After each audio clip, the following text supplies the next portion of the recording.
माँ मेरे सारे दोस्त ट्रिप पर जा रहे हैं मनाली 3 दिन के लिए, मैं जा सकती हूँ? ट्रिप पर जाना है वो भी तुझे? ये तूने कब और कैसे डिसाइड कर लिया?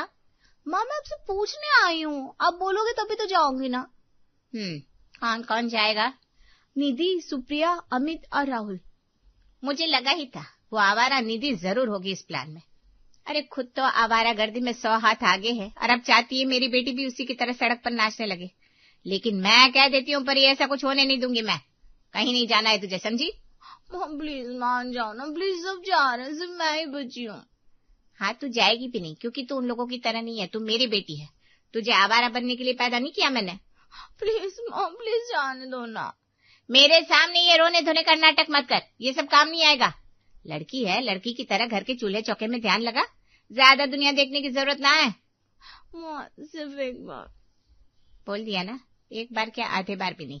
आवारा लड़कियों के साथ रहकर तुम भी उन लोगों की जैसी होती जा रही है, तभी तो इतनी हिम्मत आ गई कि इतनी बड़ी बात पूछने के लिए आ गई। अरे हम लोग तो सोच भी नहीं सकते थे ये सब, तभी आज इतना सुखी है, अपना ससुराल संभाल रहे हैं। एक बार जाने दो ना माँ। देख जितना तू गिड़गिड़ा रही है ना मेरे सामने, अगर मुझे गुस्सा आया ना तो फूट पड़ेगी मेरे सामने।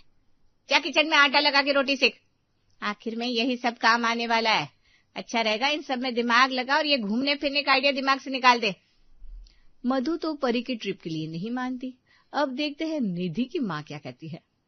माँ मेरे फ्रेंड्स ट्रिप प्लान कर रहे हैं तो जा सकते हैं क्या? ओह ट्रिप, अच्छा जाओ घूम कर आओ। तुम्हारी उम्र के थे ना तो मेरा भी बहुत मन था, लेकिन हम तो नहीं जा पाए। लेकिन मेरी वो ख्वाहिश तुम पूरी करो। वाह माँ, अब तो तुरंत मान गई, मुझे लगा नहीं था कि मानोगी। क्या नहीं मानूंगी, तेरी माँ बहुत कूल है।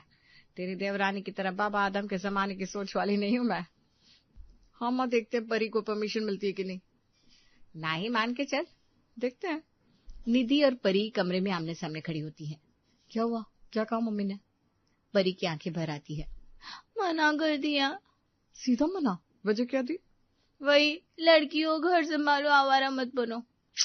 यार ये भी कोई बात हुई? मैंने कितना समझाया लेकिन सुनने को तैयार ही नहीं है। और तू ऐसे ही मान जाएगी? तो क्या करूं? जाकर बोल अपनी मम्मी से तू अब छोटी बच्ची नहीं है। नहीं बोल सकती मैं ऐसे। अरे क्यों नहीं बोल सकती, सच्ची तो है। तू नहीं जानती, फिर से डांट पड़ जाएगी। और डांट से डर कर कब तक चुप रहेगी? मैं लड़ाई करना नहीं चाहती। ये लड़ाई नहीं है, ये अपने लिए बात रखना है। मेरे घर में ये अपनी बात रखना नहीं होता निधि। अरे तो शुरू कर आज से। इतना आसान नहीं होता। आसान नहीं है लेकिन जरूरी है। और अगर गुस्सा हो गई तो? होने दे, एक बार तो समझेगी, तो बड़ी हो गई है। सच में नहीं कर पाऊंगी। अरे कर पाएगी, जा अब भी जा और बोल। परी हिचकिचाते हुए दरवाजे की तरफ बढ़ती है, तभी बाहर से मधु की आवाज आती है। हाँ बिल्कुल सही सिखा रही हो तुम। दोनों चौंक कर दरवाजे की तरफ देखती हैं। मधु अंदर आती है। बोल अपनी मम्मी से तू बड़ी हो गई है, यही सिखा रही थी ना? परी घबरा जाती है। मम्मी वो। तो चुप रहे, और तुम बहुत समझदार बन रही हो ना आजकल। निधि चुप रहती है। खुद तो दिन भर दोस्तों के साथ घूमो, हंसो, खेलो, और अब मेरे बेटे को भी वही सिखाओ।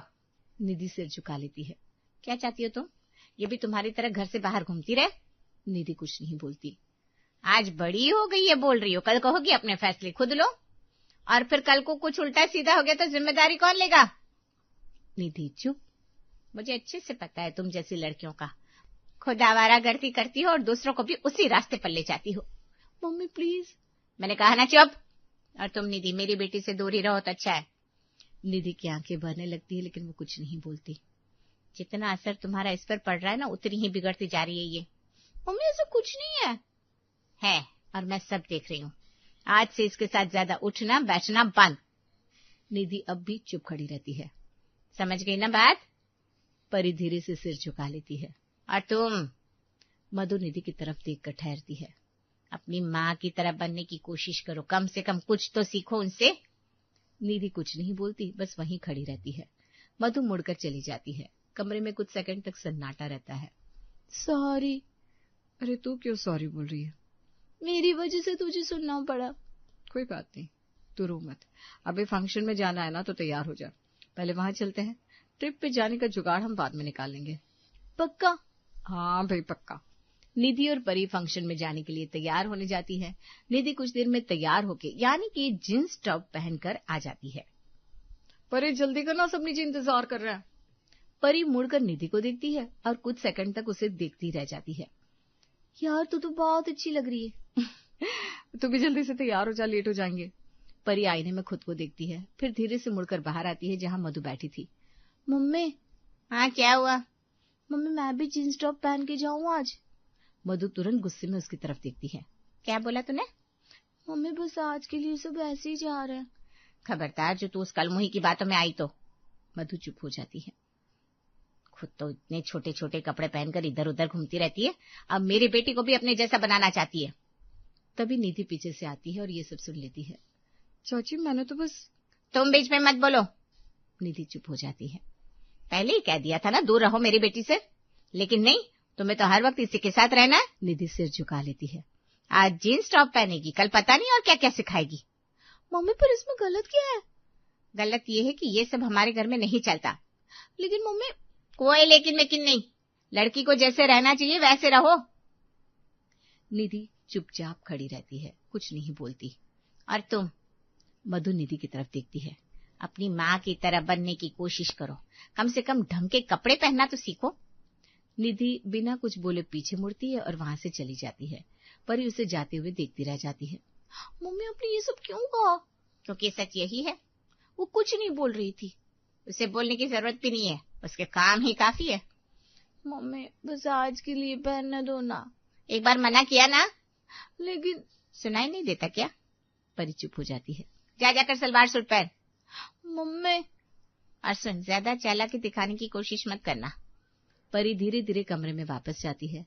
तभी मधु पीछे से आवाज लगाती है। आखिर ससुराल ही संभालना है, वहाँ जींस टॉप नहीं चलेगा, समझी? परी अलमारी खोलती है, अंदर रखे कपड़ों को देखती है और धीरे से एक सलवार सूट निकाल लेती है। नीचे से आवाज आती है। सब तैयार हो गए क्या? हाँ परी भी आ रही है बेटा। अरे उसे कौन सी साड़ी पहननी जो इतना वक्त लगा रही है? हाँ अभी नहीं पहननी, लेकिन बाद में तो वही पहननी है ना। कुछ दिन में परी आ जाती है। सभी फंक्शन में जाकर वापस आते हैं। शाम का वक्त होता है। सुनीता मधु के पास काम से आती है। मधु जरा वो हल्दी देना, ऊपर खत्म हो गई है। हाँ दीदी रखिए, यहीं ले लीजिए। सुनीता डिब्बा उठाती है, तभी पास खड़ी परी को देखती है। और परी क्या चल रहा है आजकल? कुछ खास नहीं बड़ी मम्मी। आगे की पढ़ाई का क्या सोचा है? सोचा तो है। पीएचडी करने का मन है या नहीं? परी हल्का सा मुस्कुराती है। मन तो है। इतने में मधु बीच में बोल पड़ती है। नहीं नहीं दीदी, ये सब इसके बस की बात नहीं है। क्यों? अरे लड़कियां पीएचडी करके क्या करेंगी, आखिर में तो घर ही संभालना है। परी चुप हो जाती है। लेकिन अगर इसका मन है तो करने दो ना। मन? लड़कियों के मन की हर बात मान ली जाए तो घर कैसे चलेगा? पढ़ाई करने से घर नहीं चलता क्या? घर चलाने के लिए किताबें नहीं, समझ चाहिए जो मैं इसे सिखा रही हूँ। और उसका करियर? मधु थोड़ा चौंकती है। करियर? हाँ, आगे क्या करना चाहती है वो भी तो मायने रखता है। दीदी आप भी ना, मैं तो इसकी शादी करने का सोच रही हूँ। इतनी जल्दी? हाँ, लड़के भी देख रही हूँ, एक दो तो पसंद भी आ गए। परी नीचे देखने लगती है। अपने ससुराल जाएगी, अपना घर परिवार संभालेगी, यही ठीक है इसके लिए। अरे लेकिन पढ़ाई? अरे पढ़ाई लिखाई बहुत हो गई। लड़कियों के भाग्य में यही होता है दीदी, ज्यादा उड़ाने की जरूरत नहीं है। और अगर ये ससुराल जाकर नौकरी करना चाहे तो? मधु अचानक रुक जाती है। ससुराल में नौकरी? ये कैसी बातें कर रही हैं आप? क्यों, इसमें गलत क्या है? आजकल तो। मधु बीच में ही काट देती है। नहीं दीदी, ये सब हमारे यहाँ नहीं चलता। अरे क्यों नहीं चलता? ससुराल जाकर नौकरी, और घर कौन संभालेगा? अरे दोनों संभाले जा सकते हैं मधु। किताबों में अच्छा लगता है ये सब, असल जिंदगी में नहीं। लेकिन आजकल लड़कियां सब कर रही है। तो करने दीजिए उन्हें, मुझे अपनी बेटी को उस लाइन में नहीं डालना। ना तो बस। नहीं दीदी, अब बस बहुत हो गया। काफी देर से देख रही हूँ आप बोले ही जा रही हैं, बोले ही जा रही हैं। सुनीता थोड़ा चुप हो जाती है। आपको शौक है ना, तो आप अपनी बेटी को पढ़ाइए, उसे जितना पढ़ाना है पढ़ाइए, उसकी जिंदगी बर्बाद करिए। परी चौंक कर मधु की तरफ देखती है। लेकिन मैं ऐसा नहीं करूंगी। मैं अपनी बेटी को ससुराल में रहने लायक बनाऊंगी, जहां उसे इज्जत मिले, वही उसका असली घर है। सुनीता धीरे से परी की तरफ देखती है। और अगर इसकी अपनी कोई चाहत हो तो? चाहत? इसकी चाहत वही होगी जो मैं तय करूंगी। परी की आंखें नम हो जाती है। ज्यादा सोचने की जरूरत नहीं है इसे, मैंने जो रास्ता चुना है वही इसके लिए सही है। सुनीता हल्दी का डिब्बा लेकर बाहर निकल जाती है और जाते जाते एक बार फिर परी को देखती है। पता नहीं इसके भाग्य में क्या लिखा है। अगला दिन आता है। निधि भागते हुए कमरे में आती है। मम्मी आपको पता है? अरे क्या हुआ, क्यों ऐसे भाग रही है? मम्मी परी को देखने कल लड़के वाले आ रहे हैं। सुनीता एकदम रुक जाती है। क्या? हाँ मम्मी, मैंने अभी सुना नीचे। इतनी जल्दी? और सुनो, लड़का साइंटिस्ट है। सुनीता माथा पकड़ लेती है। हे भगवान, ये मधु को क्या हो गया है? मुझे भी यही समझ में नहीं आ रहा। पढ़ने लिखने की उम्र में बच्चे को ससुराल भेजने की तैयारी कर रही है, और वो भी इतनी जल्दी। अरे तेरी उम्र हो गई है, फिर भी हम तेरे लिए अभी लड़का नहीं देख रहे। हाँ मम्मी, वही तो। इसलिए क्योंकि तू पहले अपने पैरों पर खड़ी हो जाए, कुछ बन जाए। और यहाँ तो सब उल्टा ही चल रहा है। मम्मी परी तो कुछ बोल भी नहीं पाएगी। उसे बोलने दिया ही कब गया है? सच में मुझे समझ में नहीं आता, इतनी अच्छी खासी लड़की है, पढ़ना चाहती है, लेकिन चाची को तो बस शादी ही दिख रही है। हाँ, जैसे शादी सब कुछ हो। और अगर कुछ बोलो तो? आपको पता है ना वो मुझे क्या समझती है? पता है, आवारा। अरे लोगों का काम है बोलना, बोलने दो। लेकिन मम्मी, अगर हम उन्हें समझाने की कोशिश करें? अरे तो भी वो गलत ही समझेगी। मैं कुछ भी बोलूं ना तो उन्हें लगता है कि मैं परी को बिगाड़ रही हूँ, और मुझे लगेगा कि मैं उनकी जिंदगी में दखल दे रही हूँ। तो फिर क्या करे मम्मी? सुनीता कुछ सेकंड सोचती है। जो मन में आया करने दे उसे। मतलब हम कुछ नहीं बोलेंगे? कभी कभी चुप रहना ही सही होता है बेटा। लेकिन मम्मी, देखने दे, हर किसी की सोच अलग होती है, हम जबरदस्ती किसी की सोच नहीं बदल सकते। लेकिन परी, मुझे भी उसकी फिक्र है, लेकिन उससे भी ज्यादा ये पता है कि अगर हम कुछ भी बोलेंगे तो बात और बिगड़ जाएगी। हाँ वो तो है। और वैसे भी जिंदगी उसे खुद समझाएगी, जो हम नहीं समझा पा रहे। निधि चुप हो जाती है। पता नहीं मम्मी, परी की भाग्य में क्या लिखा है? वही जो उसे झेलना पड़ेगा। कुछ देर दोनों चुप रहती हैं। कल जब लड़के वाले आएंगे मैं परी से बात करूंगी। धीरे से, बिना किसी को पता चले। हाँ मम्मी, वरना चाची तो खा जाएंगी आपको। बस उसी का तो डर है। देखते हैं क्या कर सकते हैं। जितना कर पाएंगे करेंगे, वरना वो जाने, उसका भाग्य जाने। अगला दिन आ जाता है। सभी लड़के वाले का इंतजार कर रहे होते हैं। तभी बलराज निधि को बुलाता है। निधि बेटा, जरा इधर आओ। जी अंकल। आज तुम परी के साथ ही रहना, उसे तुम्हारी जरूरत होगी। जी। और सुनीता भाभी, आप भी साथ रहिएगा।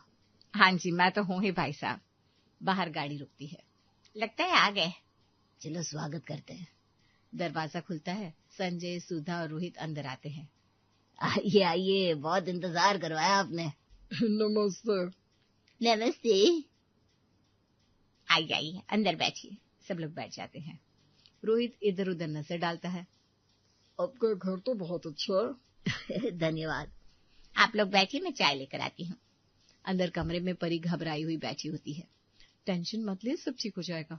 पता नहीं निधि, बस आराम से रहो, जैसे हो वैसे ही रहो। थोड़ी देर बाद सब हॉल में आते हैं। ये है हमारी बेटी परी। परी धीरे से नमस्ते करती है। नमस्ते बेटा। रोहित एक नजर देखता है। तभी पीछे से निधि पानी लेकर आती है। सुधा की नजर निधि पर पड़ती है। ये कौन है? ये मेरी बेटी है निधि। नमस्ते। संजय और सुधा एक दूसरे को देखते हैं। क्या करती हो बेटा? मैंने पोस्ट ग्रेजुएशन किया है, आगे रिसर्च करने का प्लान है। अच्छा। रोहित ध्यान से निधि की तरफ देखने लगता है। और परी तुम? ये तो बीए कर रही है, ज्यादा पढ़ी लिखी नहीं है, घर परिवार अच्छे से संभाल लेगी। हाँ, लेकिन हमें तो ऐसी लड़की नहीं चाहिए, हमें निधि पसंद है, पढ़ी लिखी समझदार। हाँ, मुझे खाना बनाने वाली नौकर थोड़ी ना चाहिए जो हम परी से अपनी बेटी की शादी करेंगे। मधु चौंक कर देखती है। हमें तो निधि जैसी बहू चाहिए जो पढ़ी लिखी हो, समझदार हो और हमारे बेटे के साथ कदम से कदम मिला सके। जी। अगर आप लोग बुरा न माने तो हमें आपकी ये बेटी निधि ज्यादा पसंद आई। सुनीता एकदम चुप हो जाती है। निधि भी हैरान रह जाती है। अरे इसमें बुरा मानने की क्या बात है? मधु घूर कर बलराज को देखती है। निधि भी हमारी बेटी है। मधु का चेहरा गुस्से से लाल हो जाता है। आप लोग तो मेरी बेटी को देखने आए थे ना, फिर इस कालमुही को क्यों पसंद कर लिया आपने? सुधा सीधी होकर बैठती है। अब जरा मुंह संभाल कर बात कीजिए।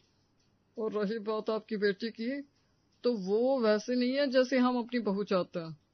क्या मतलब?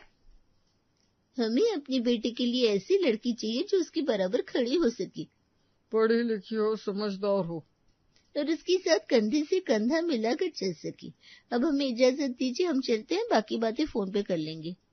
इतना कहके संजय और सुधा चले जाते हैं। मधु वहीं सोफे पर बैठते ही सिर पकड़ लेती है। ये क्या हो गया? परी चुपचाप एक कोने में खड़ी रहती है। बलराज इधर उधर टहलते हैं, कुछ समझ में नहीं आता क्या कहें। सुनीता दूर खड़ी सब देख रही थी। इतने में नरेंद्र अंदर आते हैं। क्या हुआ भाई, सब ऐसे चुप क्या है? कोई जवाब नहीं देता। अरे भाई कोई बताएगा भी। सुनीता धीरे से उनकी तरफ देखती है। लड़के वालों को परी पसंद नहीं आई। क्या? बलराज गहरी सांस लेते हैं। उन्हें पढ़ी लिखी लड़की चाहिए थी। क्या मतलब? उन्हें लगा कि परी उनके बेटे के साथ चल नहीं पाएगी। मधु सिर पकड़कर बैठी रहती है। मैंने तो पहले ही कहा था, भाभी सारी गलती आपकी है। मधु धीरे से सिर उठाती है। मेरी? हाँ आपकी। आपने कभी इसे आगे बढ़ने ही नहीं दिया, पढ़ने नहीं दिया, आपने फैसले लेने नहीं दिए। शुरू से बस एक ही चीज सिखाई, ससुराल ससुराल ससुराल। मधु की आंखों में आंसू आ जाते हैं। अरे आजकल कौन चाहता है ऐसी बहू जो सिर्फ चूल्हा चौका संभाले? सबको पढ़ी लिखी समझदार लड़की चाहिए जो उनके बेटे के साथ खड़ी हो सके। जिस उम्र में बेटे को पंख देने चाहिए थे, उस उम्र में आपने उसके पंख ही काट दिए। मैंने तो अरे आपने सोचा ही नहीं, लड़की है तो क्या, उसकी जिंदगी सिर्फ ससुराल के इर्द गिर्द ही रहेगी क्या? परी धीरे धीरे रोने लगती है।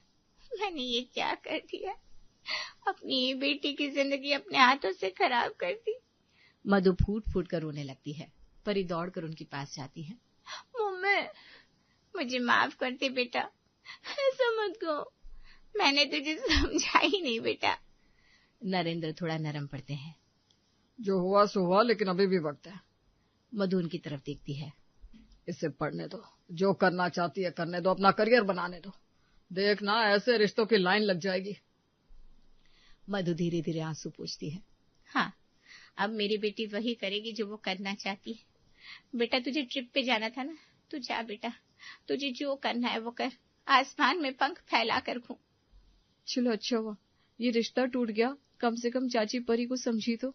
सही कहा। अब जाओ पैकिंग करो तुम लोग।